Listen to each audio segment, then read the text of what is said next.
पैर है, और तत् सर्वतो अक्षी, और चारों तरफ भी उसके नेत्र है, चारों तरफ भी उसके सिर है, और चारों तरफ भी उसके मुंह है। सर्वतः श्रुतिमत लोके, और जो वेदों का सार है, मत है, सर्वतः श्रुति मत, श्रुति में कहते हैं वेद, तो वेदों का मत जो संसार में है, सर्वम आवृत तिष्ठति, और वो समस्त ब्रह्मांडों को अपने अंदर समेटा हुआ बैठा हुआ है। जैसे मुसलमान भी कहते हैं अकबर, अल्लाह अकबर, अकबर माने जो सबसे बड़ा है, जिसको ढांका नहीं जा सकता। तो कह रहे हैं उस प्रभु ने समस्त ब्रह्मांडों को, समस्त सृष्टियों को अपने अंदर समेटा हुआ है। आवृत माने होता है अपने आगोश में ले रखा है, सब में व्याप्त है। ये प्रभु का एक गुण बताया। सर्व इंद्रिय गुण आभासम, सर्व इंद्रिय विवर्जितम, असक्तम सर्वभृत चैव निर्गुणम गुण भोक्त्र च। अब कह रहे हैं कि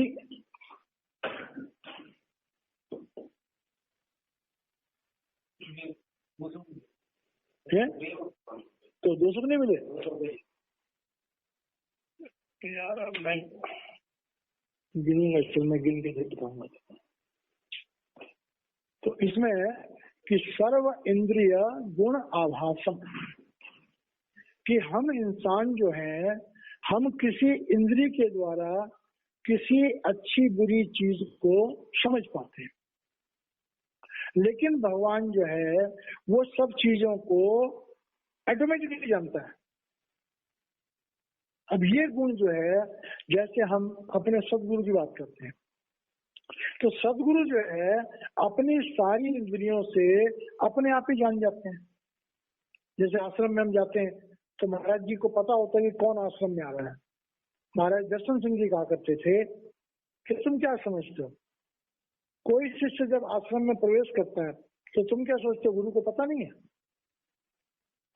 महाराज जी अपनी कोठी में बैठे हुए हैं तो क्या महाराज जी को पता नहीं कि कौन आश्रम में एंटर कर रहा है, कौन आश्रम में आ गया है? उनको सब पता है। और सर्व इंद्रिय विवर्जितम, मतलब उनकी सारी इंद्रियां काम कर रही होती हैं, लेकिन वो सारी इंद्रियों से परे होते हैं। असक्त सर्वभृत चैव, और वो किसी चीज के साथ असक्त नहीं, किसी चीज से जुड़ा नहीं है। निर्गुणम गुण भोक्तृ च, और जितने भी गुण हैं उनको भोगने वाला भी वो स्वयं है, लेकिन उसके बाद भी वो निर्गुण है, उस पर किसी चीज का असर नहीं है। तो इस श्लोक के द्वारा अगर हम ये समझना चाहें कि भाई ये श्लोक बोलने का मतलब क्या है, तो इस श्लोक का बोलने का मतलब है, इसको समझना हो तो हम ये समझते हैं जैसे हमारे घर में इलेक्ट्रिक करंट होता है। अब इलेक्ट्रिक करंट से फ्रिज भी चल रहा है, वॉशिंग मशीन भी चल रही है, पंखा भी चल रहा है, प्रेस भी चल रही है, कंप्यूटर भी चल रहा है, लेकिन वो इलेक्ट्रिक करंट जो है उन सबको चला रहा है, लेकिन इलेक्ट्रिक करंट उनमें नहीं। हम ये कहें इलेक्ट्रिक करंट उसी में रह गया, इलेक्ट्रिक करंट उनमें नहीं है। वो एक चेतना शक्ति है, एक बहुत अच्छा एग्जाम्पल, चेतना शक्ति है। तो ये चेतना शक्ति जैसे इलेक्ट्रिक करंट की होती है, वही चेतना शक्ति प्रभु के चेतन अवस्था, हमारे अंदर जो आत्म शक्ति है या गुरु के द्वारा जो ध्यान जिसे हम कहते हैं, वो चेतना शक्ति है। उस चेतना शक्ति से वो ब्रह्मांड की हर चीज को चलायमान कर सकते हैं, हर चीज को इफेक्ट कर सकते हैं। और वो चेतना शक्ति जो है वही अंतश्च भूतानाम अचरम चरम एवं च, और जितने भी चर और अचर, चर में जो चलते हैं, अचर में जो जड़ है, तो जो जीव मूवमेंट करते हैं और जो जड़ है, अब जड़ कौन है? पेड़ पौधे, पत्थर, जड़ है। कीड़े मकोड़े जितने भी 84 लाख योनियों में बाकी हैं, वो सारे के सारे चर है। तो कह रहे हैं चाहे वो जीव चलायमान हो, चाहे वो पत्थर हो, उनके अंदर और बाहर प्रभु की शक्ति है। अब इसको समझना हो तो अंदर बाहर का क्या मतलब है? भाई हमारे अंदर प्रभु की शक्ति है और बाहर जो हम ऑक्सीजन ले रहे हैं वो भी प्रभु की शक्ति है, बाहर का वातावरण है वो भी प्रभु की शक्ति है। सूक्ष्म त्वात् तत् विज्ञेयम अविज्ञेयम। कह रहे वो भगवान जो है उसकी शक्ति इतनी सूक्ष्म है, इतनी बारीक है कि उसको जानना जो है वो असंभव है, असंभव है, असंभव। दूरस्थम च अंत के च तत्। और उसको अगर ये कहो कि भाई वो कहाँ है तो पता ही नहीं, और अगर ढूंढने लगो तो हमारे अंदर ही विराजमान है। अगर ढूंढने लगो तो सारे ब्रह्मांडों में कहीं नजर नहीं आएगा वो, और अगर ढूंढने लगो तो अपने अंदर नजर आ जाएगा। तो कह रहे ऐसी परमात्मा की शक्ति है जिस परमात्मा को हमने जानना है। अब कह रहे अविभक्तम च भूतेषु विभक्तम इव च स्थितम भूत वृत्त च तत् ज्ञेयम विष्णु प्रवेशनु च। अब कह रहे हैं अविभक्तम कि बिना विभाजन के च भूतेषु सब जीवों में। अब इसको समझना कैसे है? भाई अगर करोड़ों अरबों खरबों जीव है और हर जीव के अंदर वो विराजमान है उसका अंश, तो इसका मतलब ये कहना होगा कि प्रभु के भी अरबों रूप है। कह रहे नहीं, वो करोड़ों अरबों खरबों जीवों के अंदर विराजमान है, फिर भी वो विभक्त नहीं है, फिर भी उसके टुकड़े नहीं हुए। वो समस्त ब्रह्मांडों में समाया हुआ होकर के भी विभक्तम एवं च स्थितम, कि वो समस्त ब्रह्मांडों में समाया हुआ है फिर भी वो एक है, फिर भी वो एक सत्ता है। तो ये ऐसी विलक्षण प्रभु की सत्ता है कि वो समस्त ब्रह्मांडों में समाया हुआ है लेकिन फिर भी वो अलग अलग नहीं है, वो एक ही है। भूत वृत्त च तत् ज्ञेयम, और जीवों का पालन करने वाला भी वही समाया हुआ भी है और समस्त ब्रह्मांडों को चलाने वाला भी वही है, उनका पालन करने वाले वही है। विष्णु प्रभु विष्णु च, और संहार करने वाला भी वही है उनका पालन करने वाला भी वही है, संहार करने वाला भी वही है, और उनको उत्पन्न करने वाला भी वही है। तो ये एक्चुअल में गीता का जो श्लोक है ये बड़ी बहुत ऊंची अवस्था की आध्यात्मिक अनुभूतियां हैं, ये उनके बारे में बताया गया। आम इंसान इन चीजों को समझ नहीं सकेगा। अब आगे कहते हैं ज्योतिषाम अपि तत् ज्योति तमसः परम उच्यते ज्ञानम ज्ञेयम ज्ञानगम्यम हृदय सर्वस्य विष्ठितम। अब कहते हैं ज्योतिषाम अपि, अब कह रहे हैं संसार में जितनी ज्योतियां, अब इसको समझना होगा। ज्योतियां कौन है? सूरज की ज्योति है, चंद्रमा की है, तारों की है, उसके बाद दुनिया भर के लकड़ियों से आग पैदा होती है। आज के डेट में साइंस में बहुत सारे बन रहे हैं, बहुत सारे प्रकाश करने वाले इक्विपमेंट्स बना रहे हैं। तो कह रहे हैं ज्योति तत्व ज्योति, कह रहे जितनी भी ज्योतियां हैं वो प्रभु की उस चेतन सत्ता से ही पॉसिबल है। और तम सह परमुचित, और वो जो है वो ज्योतियां अंधकार से परे हैं। क्यों अंधकार से परे? क्योंकि जब ज्योति आएगी तो अंधकार तो अपने आप ही खत्म हो जाएगा। ज्ञानम ज्ञेयम ज्ञानगम्यम। अब कह रहे हैं ज्ञानम ज्ञेयम, ज्ञेयम माने जानना, ज्ञान के द्वारा जानने वाली वो चीज जो है ज्ञान गम्यम, ज्ञान के द्वारा प्राप्त की जा सकती है। सर्वस्व विशिष्टि, कह रहे वो भगवान जो है जिसको हमने ज्ञान के द्वारा जानना है, ज्ञान के द्वारा ही उसको प्राप्त करना है। और सबके हृदय में विराजमान है। अब इसको समझना बहुत जरूरी है। ज्ञान के द्वारा जानना, हमारे आध्यात्मिक पुस्तकें हो गई, हमारे धर्म स्थान हो गए, हमारे सत्संग हो गए।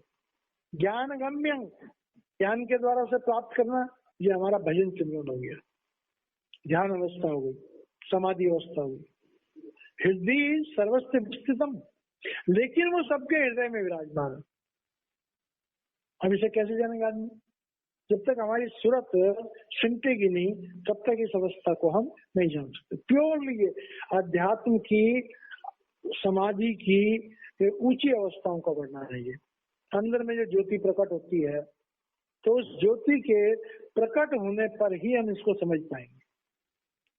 उस तत्व ज्ञान को जब अंदर में हम देखेंगे, तभी इस बात को समझ पाएंगे। अब कह रहे हैं इति क्षेत्रम तथा ज्ञानम ज्ञेयं च उक्तम समासतः मद्भक्ता एतत् विज्ञाय मद्भावाय उपपद्यते। अब कह रहे हैं इति क्षेत्रम, अब कह रहे हैं इति क्षेत्र माने यही शरीर की रचनाओं में भगवान ने दिया हुआ। जो हम शरीर कह रहे हैं, और भी कहा गया, जो ब्रह्मंडे सोई पिंडे, जिन खोजा तिन पाया, कृपा प्रणवे परम तत्व सदगुरु दिया लिखा है। तो कह रहे हैं शरीर में जो सारी चीजें भगवान ने दे, तथा ज्ञानम, उसको जानना ही ज्ञान है। ज्ञेयम, वही जानने लायक है। क्या उत्तम समासता, खैर संक्षेप में अगर हम ज्ञान को जानने की बात करें, तो ज्ञान को जानना क्या है? स्वयं को जानना। और स्वयं को जानना क्या है? कि जो ब्रह्मंडे सोई पिंडे, जिन खोजा तिन पाया, पीपा प्रणव परम तत्व सदगुरु दिया लिखा है।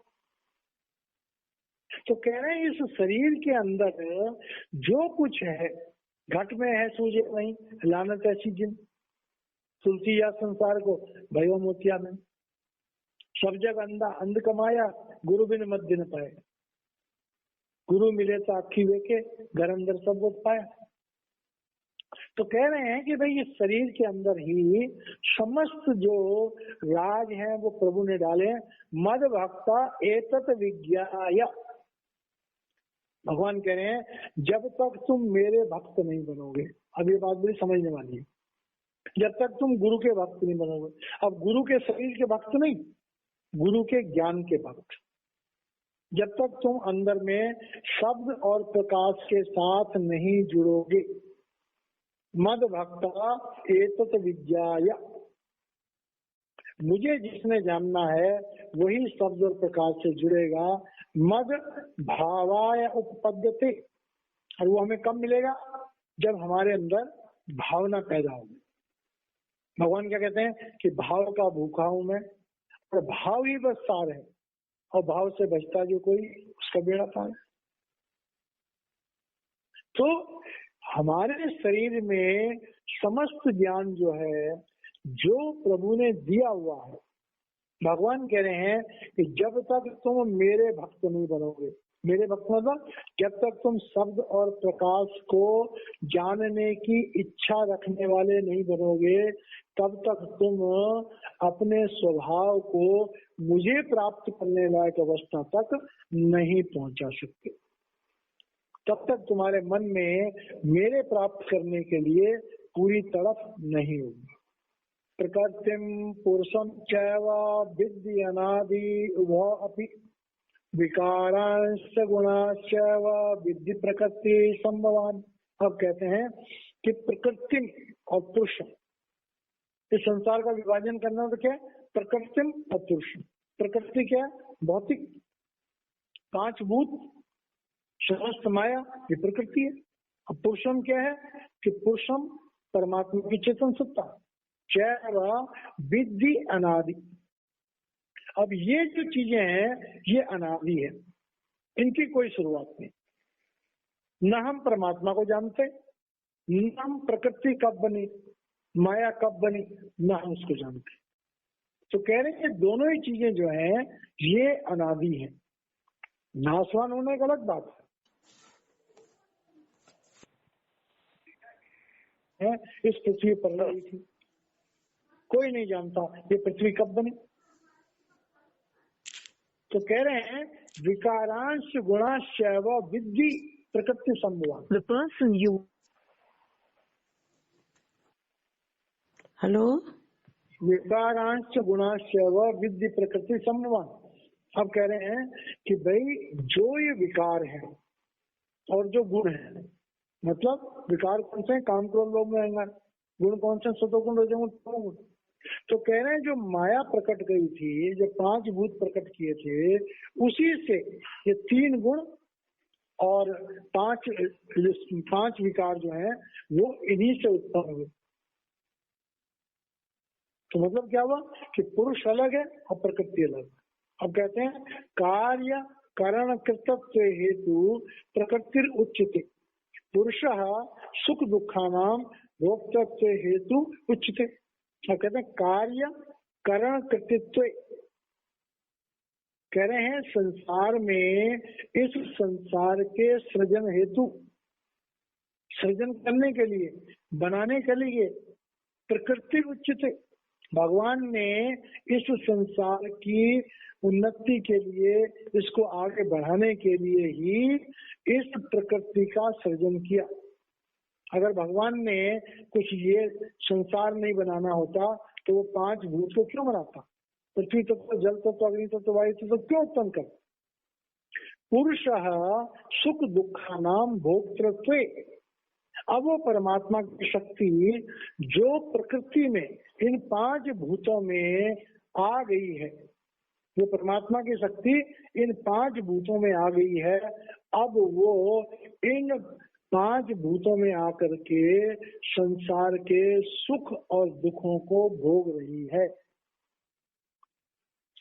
आत्मा जो है इस संसार में प्रकृति के साथ जुड़ करके, इंद्रियों के साथ जुड़ करके ही इस संसार के सुख और दुख को महसूस कर रही है। और पुरुषः प्रकृति स्थो ही बुंगते प्रकृति जान गुणान कारणम गुण संगो अस्य सत असत योनि जन्म।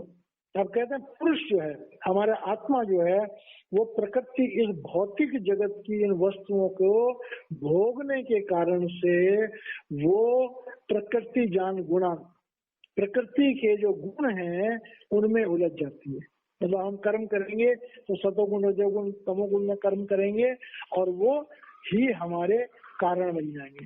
कारणम गुण संगो अस्य सत असत योनि जन्मसु। और हमारी आत्मा मन के इन विकारों में भटकने के कारण से, मन में जो संकल्प पैदा होते हैं उससे कर्म बनते हैं, और उन कर्मों के बनने से ही हमें सत और असत योनियों में जाना पड़ता है। जैसे हम कर्म करेंगे, चाहे हम स्वर्ग चले जाएं, चाहे देवताओं की योनियों में चले जाएं, चाहे जानवरों की योनि में चले जाएं, और चाहे हम नरकों में चले जाएं। आत्मा तो सत है, लेकिन आत्मा प्रकृति के साथ जुड़ के, मन के साथ जुड़ करके, भौतिक जगत के साथ जुड़ करके उसका जीवन ये सारे लफड़े में फंस गया। और प्रकृति से पुरुष का अलग होना जो है वही जीते जी मरना है, वही मोक्ष है। उसी के लिए सदगुरु जो है हमें शिक्षा देते हैं, दीक्षा देते हैं, उसी के लिए डायरी रखने के लिए बोलते हैं, उसी के लिए भजन सुनन करने के लिए बोलते हैं, उसी के लिए जीवन की पड़ताल के लिए बोलते हैं। तो इस तरह से भगवान कृष्ण जो है वो बता रहे हैं कि भाई जीव आत्मा जो है वो तो प्रभु का अंश है, लेकिन जब से वो प्रकृति से जुड़ी, माया से जुड़ी, तो उसका बेड़ा गर्क हो गया है। और अब ये हालत है कि अलग अलग योनियों में जीव आत्मा को प्रकृति के साथ, मन और इन गुणों के साथ जो है भोगना पड़ता है। कभी स्वर्ग, कभी नरक, कभी पृथ्वी, कभी 84 लाख योनियों में कोई योनि, और इस तरह से ये चक्र चलता जा रहा है, चलता जा रहा है, चलता जा रहा है। आज हम इसको ये स्टॉप करते हैं। ये 21वां श्लोक। जय माता जी। सतनाम जी। जय महाराज जी। उस कह रहे हैं और तत् सर्वतो अक्षी, और चारों तरफ ही उसके नेत्र हैं, चारों तरफ ही उसके सिर है, और चारों तरफ ही उसके मुंह है। सर्वतः श्रुतिमत लोके, और जो वेदों का सार है, मत है, सर्वतः श्रुति मत, श्रुति में कहते हैं वेद, तो वेदों का मत जो संसार में है, सर्वम आवृत तिष्ठति, और वो समस्त ब्रह्मांडों को अपने अंदर समेटा हुआ बैठा हुआ है। जैसे मुसलमान भी कहते हैं अकबर, अल्लाह अकबर, अकबर माने जो सबसे बड़ा है, जिसको ढांका नहीं जा सकता।